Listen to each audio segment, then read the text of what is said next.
Folks, I don't know what to say. We've been hacked. We've been taken over. We're hostages on our own podcast. We are Tulane film students, and we have taken over the NOLA Film Scene Podcast. My name is Joey Kleiman. To my right is my friend Jack. Hello. How's it going?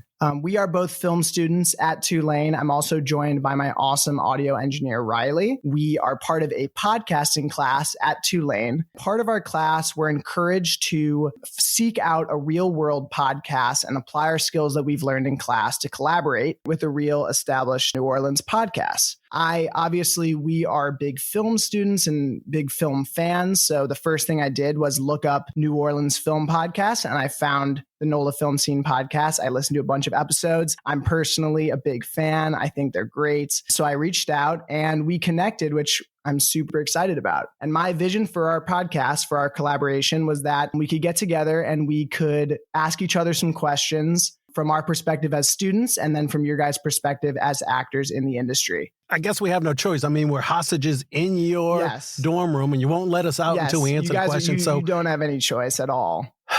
Go ahead, I guess. We want to ask some questions about your podcast, but we also want it to be a documentation and a celebration of your podcast. My first question is, to someone who's never seen an episode, what is your podcast and why did you guys start it? Well, TJ and I are both actors, and we've been studying. We met during a acting class called The Circle for Jim Gleason, which is, I call it more like a lab dealing with the emotions instead of studying lines. And then from there, improv, voice acting. And TJ turned to me one day and said, would you like to do a podcast? And I was like, yeah, I really want to. I love talking to people. So then we decided we want to find out what makes people want to be actors around us, the NOLA film scene. And then luckily enough, we met some celebrities along the way. We've had them come in. Kind of informative, kind of fun, and searching for the acting truths. Awesome. Yeah, for me, it started on set. Last summer, I was on set, and before filming, we had a media day, and all the actors got interviewed. And I was in the interview room with the guy that was in the scene with me. And he had a lot of experience. He was a YouTuber. He did commercials for a financial institution. That was how he supported himself while he was trying to come up in the industry. He was a lot better at answering the questions. They didn't give us any kind of idea beforehand what they were going to ask. I felt underprepared when we sat down, and I got to thinking, well, what would be a good way to do that? Well, if we were talking to other people and doing interviews and networking, it might help improve public speaking, because as an actor, there are a lot of opportunities to be on panels, sit in at conventions and interviews on TV. At the same time, I was thinking about writing an audio drama, and Brian and I were talking. And at first I was thinking, well, maybe if we did the audio drama, that would give us some experience. We're both also voice actors, and we're interested in improving that skill. And one thing led to another. Started doing some research, and it seemed like a good fit for what we wanted to achieve. I didn't find any other ones in the local area that were doing something similar, talking to not just actors, but filmmakers of all different levels. We've even got an interview lined up down the road with someone that's an intimacy coordinator. We wanted to learn more about the industry and, I don't know, maybe shine a light on it for other people in the industry that wanted to learn. Very cool. Something that I found particularly interesting about your guys' podcast is that it's about the New Orleans film industry, which is, it's a very specific, it's a newer part of the film industry. Something that we talk about a lot in our class is the NOLA podcast scene. I know that you, Brian, were saying something about the NOLA film scene and wanting to kind of create a community and cultivate that. How would you find that your podcast contributes to a NOLA podcast scene, if you feel like there is one? And do you feel like you guys have a presence in New Orleans podcasting? Is there kind of a community that surrounds that? I have not personally encountered a NOLA podcast scene too much. There was a meeting of not only NOLA film scene, NOLA podcasters, but just a convention of people were in town, and then they had a meeting. I went to that one thing. So I can't say I've felt connected that much to that kind of group. But what I have found is, because we mostly interview our friends, like I said, celebrities we've met and reached out to, that is kind of galvanizing something. There are guests who've been on with us before who one and done. Hey, they don't even push it on their Instagram. Then there are others who are, this is so great you doing that. They're more excited than we are. So it's building a community, but just my personal experience, not so much in a podcast community yet. I find New Orleans film to be super interesting since it is newer, it's growing, and, they're building new sound stages and stuff every single day. There's a lot of new opportunity in New Orleans. My question is, being a part of the New Orleans film industry specifically, what do you think is the most unique thing about the New Orleans film industry and the most interesting thing about it in comparison to the older film scenes? The people and the culture of Louisiana is different. I've worked in a couple of other areas, still kind of consider the Southeast market. I filmed in Georgia. I've filmed in Texas. I've filmed in Arizona. But here, the people just have a different vibe. The food, the culture, it all kind of goes hand in hand. And one of our guests explained it one time, the difference between here and LA. And my coach worked in LA for years. A lot of people I work with and are friends with have worked in LA. There, it's transactional. If an actor wants help on a self-tape, a lot of them, they have to pay another actor to read with them for a self-tape. And here, it's not so transactional. We try to work together and lift each other up. It's more of a community than a transaction. And one of the advantages in New Orleans is the food. So it's gone now, but NCIS New Orleans was the best crafty for everyone top to bottom. So the stars, the crew, the union, they would usually have a line of food and it's higher quality, while background would just have chicken and vegetables, basically. Good food, but basic. NCIS New Orleans fed everybody the same. It was a local catering company. So you might have gumbo on, Tuesday. You had to have your red beans and rice on Monday, and you ate good. And it's been in other productions too, but the local flavor gives you some local flavor. Fantastic. Okay, I'm now going to open the floor to Jack for his question. My question is a little bit more specific about y'all's experience as actors and doing different things on set. And I just wanted to know, as, we're student filmmakers and having worked on like a variety of sizes and types of projects, is there any advice that you would give to young filmmakers from patterns that you've noticed on which projects are successful or not, maybe from the directors you've worked with? Just, good bits of advice. I think one thing you're probably learning because you're in school is organization and planning. So we've been on a couple and it's been great sets. The product that's been gotten into the camera, wonderful. But, and especially something I just did where we were kind of rushed anyway to get it done, it showed our weakness. So we're trying to grow. So planning your day, the shots, what people you need. And I'll confess, because we were staying in an Airbnb, and then we'd go to set and we're like, oh, we forgot this prop. And we go get that and come back. Oh, we forgot. So we were flying by the seat of our pants, made that mistake. So the best you can do for your actors is have a stable environment as much as possible. And it's never going to be perfect. So you have to be ready to roll with the punches. We had a plan for a local production, and we were going to shoot a big scene right after lunch. Well, the morning setup did not get the shots they wanted. They had some problems. So that went past lunch, which pushed us back. And so TJ and I and some others were in holding for hours. Now, it wasn't a big Hollywood production, you know what I mean? And we were doing this more for the love of the craft. It was still frustrating, but you have to man up, woman up, gear up and say, okay, I'm here. I'm going to do everything I can to make the production fly. So the more you can take care of your actors, get them good food, get them crafty, keep them happy, keep them cool in the summer, give them that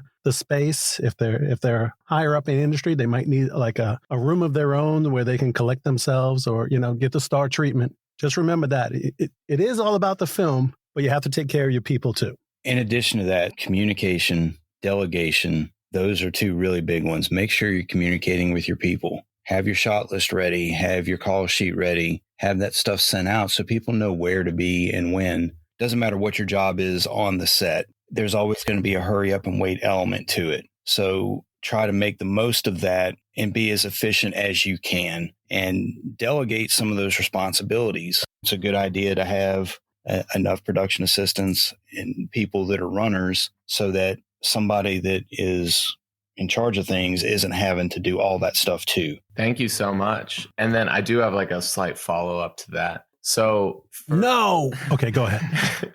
And I agree. And I think that even though I'm not an actor, if I'm like volunteering to crew on a set, if it's organized or disorganized, that kind of determines how high quality the experience is. from your experience, have you found that working on student films or lower budget independent films, have you found that actors are willing to make those sacrifices, whether it be getting paid less or volunteering their time to work with students and young filmmakers to make projects that are for learning and for development? Yes.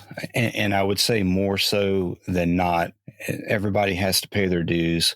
Sure, there are people that are lucky enough to hit the very first thing that they do, and they've got a SAG contract out of the gate. And, you see young people coming out of LA all the time. But a lot of people start with free projects, student projects. It gives us experience. It gives the filmmakers experience. It's part of paying the dues. And if you're not that rare, random person that's going to get a really big movie out of the gate or a big TV show out of the gate, yeah, I would say people are willing to do that, but not to the point where it is taking advantage of anyone. It's got to be a mutual thing. If everybody pitches in and does what they're supposed to do, then yeah, I would say so. I mean, that's part of it. It's part of the industry. And some of the most fun I've had has been on smaller independent projects. I don't know. It's usually a less formal setting, and it gives you a really good chance to network and get to know people and, have a good time between takes. I just did a student film. I've done 2 last year, one with LSU and one with Tulane. I won't say which one was better, but it was Tulane. Yes, we have to do things for free as we're starting up to get the experience. For me, it was getting more footage from my reel, and it was a great story that was presented. I've also heard stars like Danny Trejo would pay for himself at the drop of a hat when students reached out to him. Because we're at a certain level. We're just beginning. Here's someone he's at the top of his game, and he's volunteering because he wants to inspire the next generation. I talked to someone, Jonathan Mangum. He gave us time during the pandemic to talk to my improv group in a selfish way, but not because, I'm going to help that college student. You might be the next big director and go, I remember Brian. I want him on my, crew here.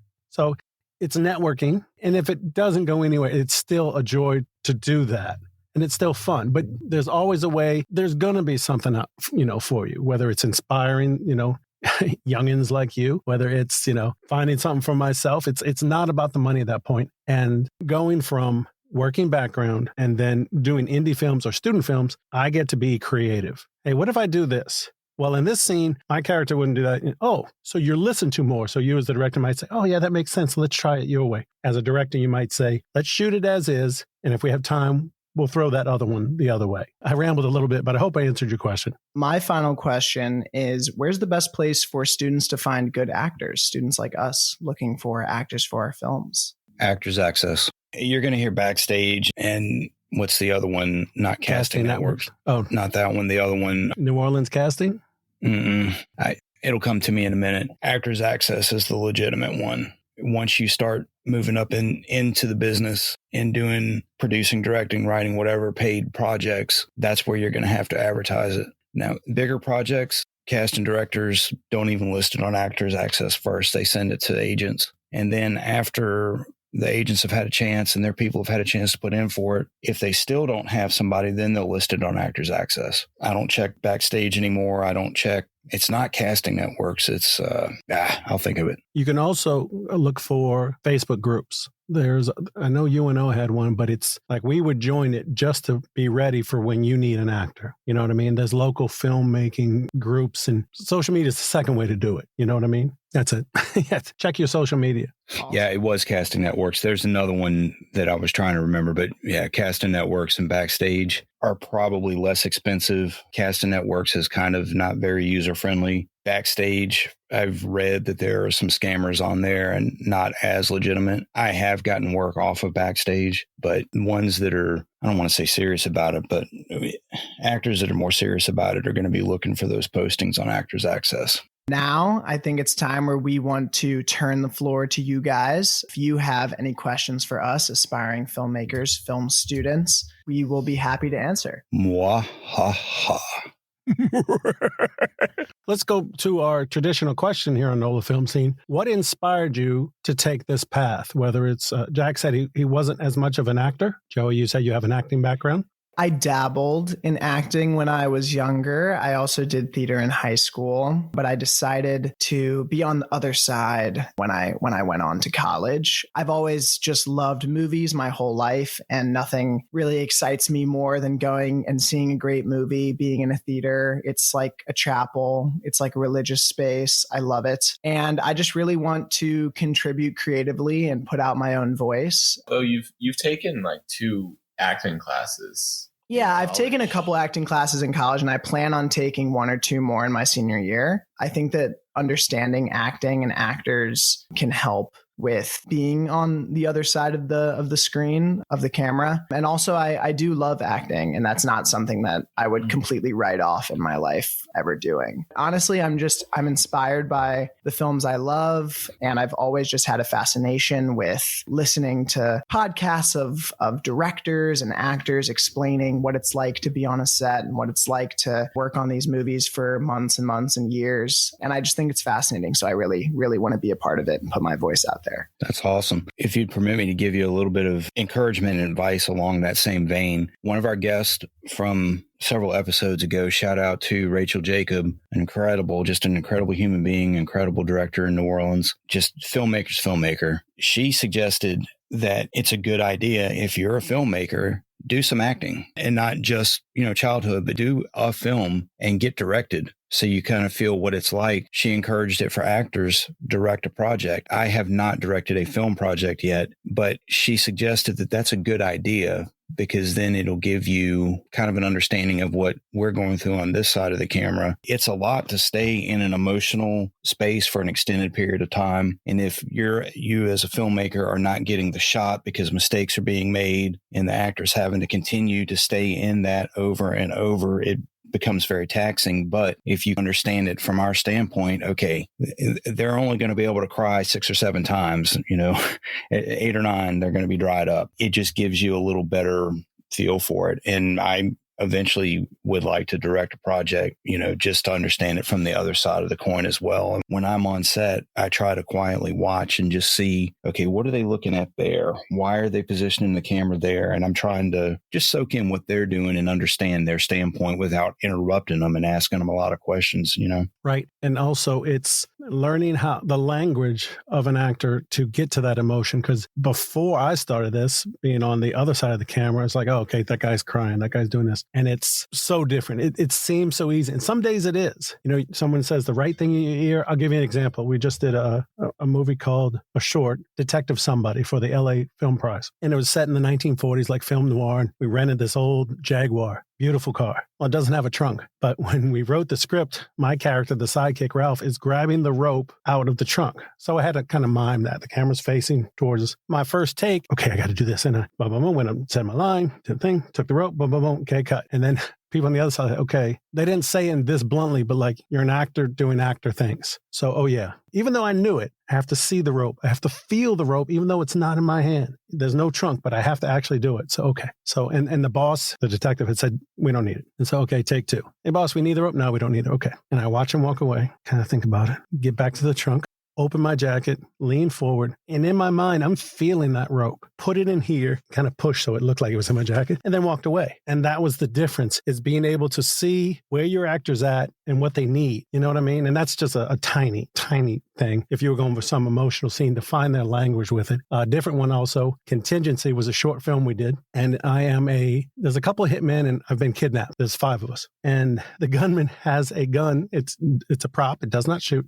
And he's pushing it into my face. So much so I have a bruise on my face later, like pop little blood vessels. And he's asking me a question. And the director I wasn't getting it. I wasn't able to give it what he needed. And so he goes, okay, cut. When we're going to ask you a question and surprise you, just think about it. Okay. So he puts the gun in my face and they go, what's your favorite Spider-Man movie? And, I'm like, okay, in my head, okay, you got the cartoon one, you've got this one, and cut. Had nothing to do with the scene, but it got my wheels turning. So, and he's an actor. That Zach Cinto was in my classes. So learning the language, learning how to draw that moment out of somebody, because not only do you have your struggles just to get it right on scene, you've also got your home life, you've got your struggles, you've got your bills to pay. And even when you're pushing that back, you might not be able to get to that moment. So that's learn both sides. And I need to do more films so that I can learn how to direct. I kind of know, and I've helped out. So the best leaders are the ones who can follow. And that goes for both sides. Fantastic. That's a good explanation of it. The first rule of good leadership is good followership. Yep. That's a leadership tenet right there. Awesome. And then knowing when to chill your actors out when they're playing too much. Okay, we got to focus. And we're having fun, but all right, we're going to get this done. Jack, do you want to answer this? I was just getting ready to say, same question for Jack. What inspired Jack to get into filmmaking? Yeah, thank you. I mean, I've been making films with my friends for a lot of years now. Like I did it a lot in high school. And then when COVID came around, the lockdown started to ease up because, people had started to get vaccinated. It was kind of like I can hang out with my friends now. Our parents were like, oh, do something outside. So, so you can stay kind of distance from each other. I'm from Kansas City. And so not too far away from us, we have like a lot of open space in Kansas and Missouri. We had a buddy with a bunch of land that we could just go out there and drive around and mess around in creeks and lakes and stuff and fields. We decided to start making Western movies. We made multiple feature-length Western movies as high school students. We made a feature-length sci-fi movie. We made a bunch of shorts. And then going into college, I was always, like a fine arts kid in middle and high school, and also liked the math and science and whatnot. And so I was pushed kind of into the engineering and architecture stuff because that's what Lego kids are good at, I guess. I went pretty hardcore into the architecture stuff and was able to squeeze out like 2 years worth of extreme passion and creativity and hard work for it. And then just realized that it wasn't going to be what was going to satisfy me for like a long, fruitful career. And that I still really love movies and television and camera. I was obsessed with cameras. So I was able to add it as a second major here at Tulane. And then Joey and I actually last semester were studying abroad in Prague, Czech Republic, which has an incredible film scene and a very good film school that we were studying at. And we collaborated on a project, which was a lot of fun. That was like some of the more intensive like writing. We had a small budget, so we were cast an actor, and it was a film about mimes. So I had to do like a bunch of research on what are mimes actually like, because everything is stereotyped. So these are real people. So I mean, I just remember like my first time going out with a group of mimes and like drinking and hanging out with them, and they're actually like very loud people. Like they're very funny and loud, which is kind of, I always thought was ironic. And I just think that is such an awesome part of filmmaking is if you're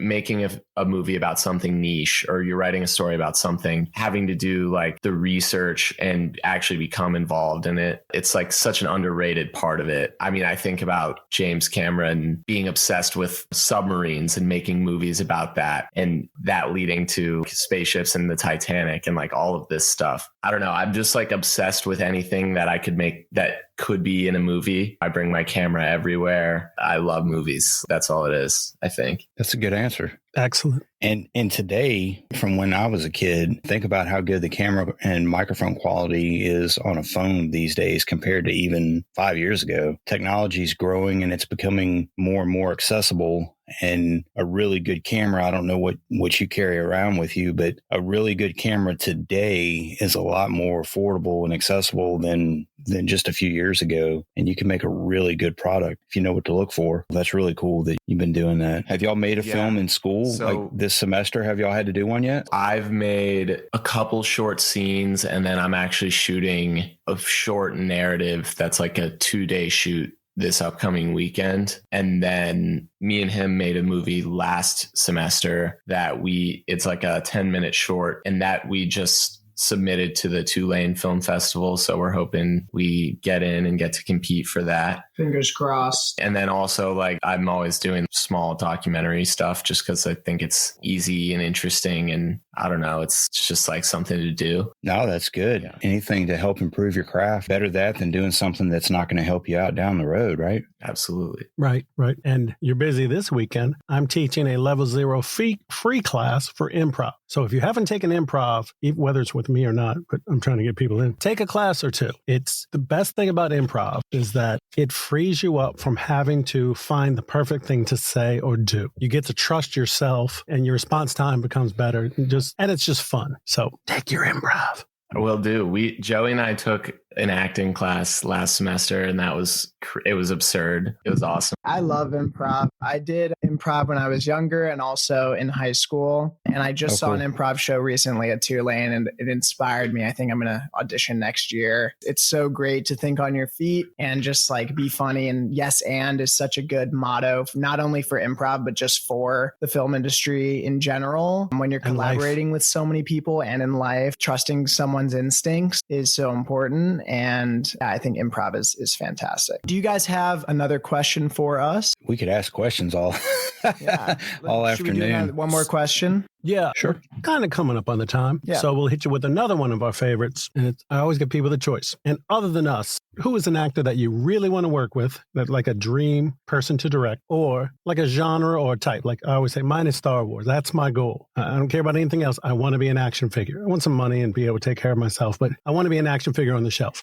especially if you Star Wars. So person or thing that you want to do. For me, my favorite types of films are animated. We don't call animation a genre anymore. We call it a medium because animation can portray any genre. But I really, really want to make animated films. They just excite me a lot. And I just think they're incredibly beautiful and interesting and can attack all ages and can also attack really thought-provoking and important subject matter. You were talking about working with actors. I always watch videos or read about when actors are in the booth recording voice lines for animation. To be a script supervisor or someone in the room watching that would just be such a dream. Do you have a specific actor? The actress who plays Mabel in Gravity Falls, her name is Kristen Schaal. Yeah, she has such an incredible voice. It sounds childlike. It's so natural. It's not like she's pretending to speak with a high voice or something. And it's not like she talks like a kid. It has a really specific like gravity to it. I got to meet her, kind of. I was in Bill and Ted, the third movie, and I was going to be Death's photo double, but I was waiting to find out. So I'm standing on set with my backpack. I'm all alone. They said, wait here. I mean, I could have walked over. There's no chairs.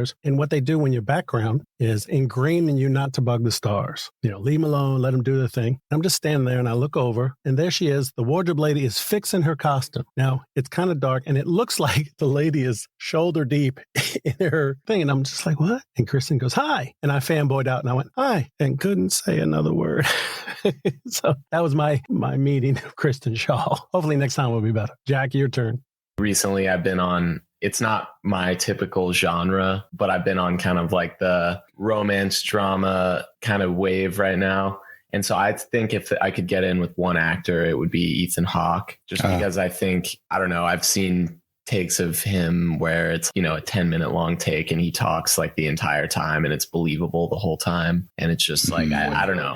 I'm thinking about the Before trilogy. I could see that he is extremely talented. And I also think like what you guys were talking about earlier about actors having to know what it's like to direct and vice versa. There's an interview clip of him I was watching earlier that he talks about not many great filmmakers come from the cinematography side, but a lot of great filmmakers come from actors who start directing and starring in their own stuff or just directing and producing in general. I think that he would be awesome to work with. And then kind of the spin off on like what I would like to do. I really enjoy storytelling in general. I love sci-fi, drama, action, psychological thriller is probably one of my favorite genres. I like being on set and working with people, and I like every facet of making the movie. I think I've probably volunteered to do sound on more student films than I've actually like worked on other departments, just because everyone always needs a sound guy and no one wants to do it. You know, I love the art department because of my architecture background and